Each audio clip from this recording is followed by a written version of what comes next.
There's a game that doesn't yell for your attention. It doesn't test your skill or punish your mistakes. It simply asks that you breathe. In a world built on chaos and competition, Journey taught me something no other game had before: how to slow down.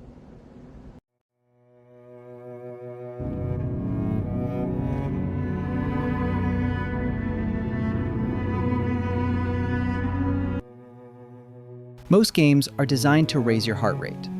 Every sound, every flash of color is meant to keep you alert, reactive, hooked. But Journey, it does the opposite. It lowers your pulse. It draws you into rhythm, not reaction. And it turns that stillness into progress.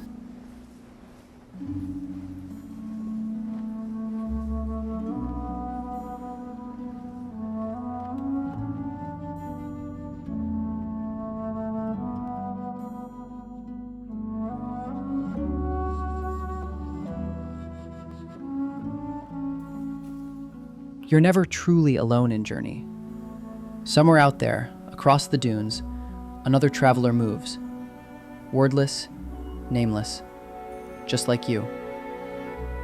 You don't know where they came from. You don't know where they're going. But for a brief moment, your paths align. 2 points of light crossing in an endless desert. And somehow, that's enough. There's no voice chat. No usernames, no ping system or emotes. Just a soft note, a single tone that says, "I'm here." And in that silence, you start to understand something deeper than dialogue. That maybe connection isn't built from what we say, but from what we share. From moving side by side through uncertainty. From helping someone climb without expecting to be remembered. It's strange how a game without words can feel more human than the ones filled with them. And for a moment, even in a desert made of code and color, you don't feel so alone anymore.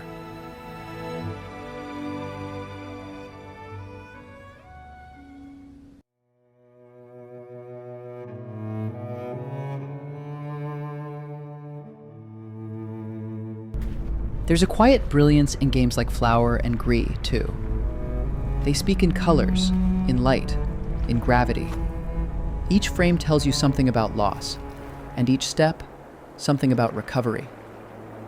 Their worlds don't lecture you. They simply feel like healing. A reminder that sometimes art doesn't need to say the words, "It's going to be okay." You just feel it. Psychologists call this ambient empathy, the way our minds mirror the emotions of our environment. When a game's world moves from chaos to calm, so do we. Because games aren't just a distraction, they're simulations of emotion. And sometimes, they teach us how to feel again.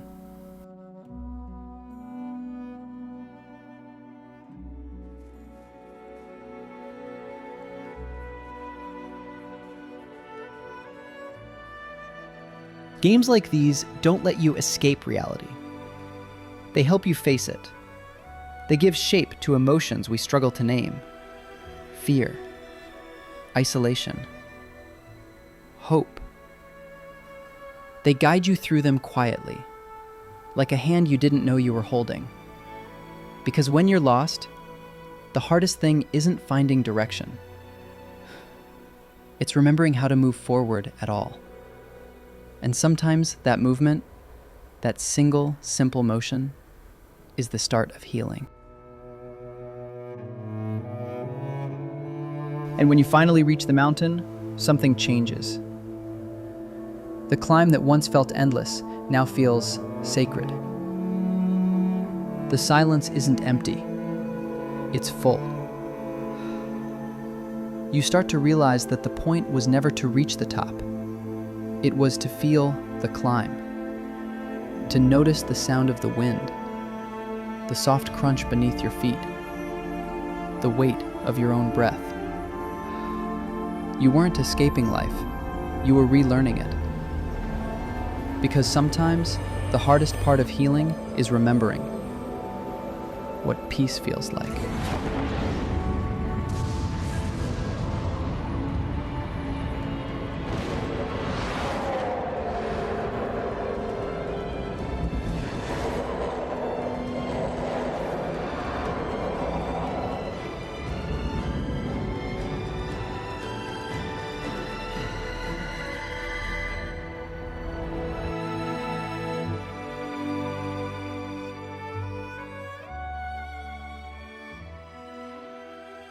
Maybe that's what gaming has been missing all along. Not more challenge, but more peace. Not louder rewards, but quieter truths. Because the most powerful games don't just entertain you. They remind you to feel. They remind you to breathe. And Journey taught me how.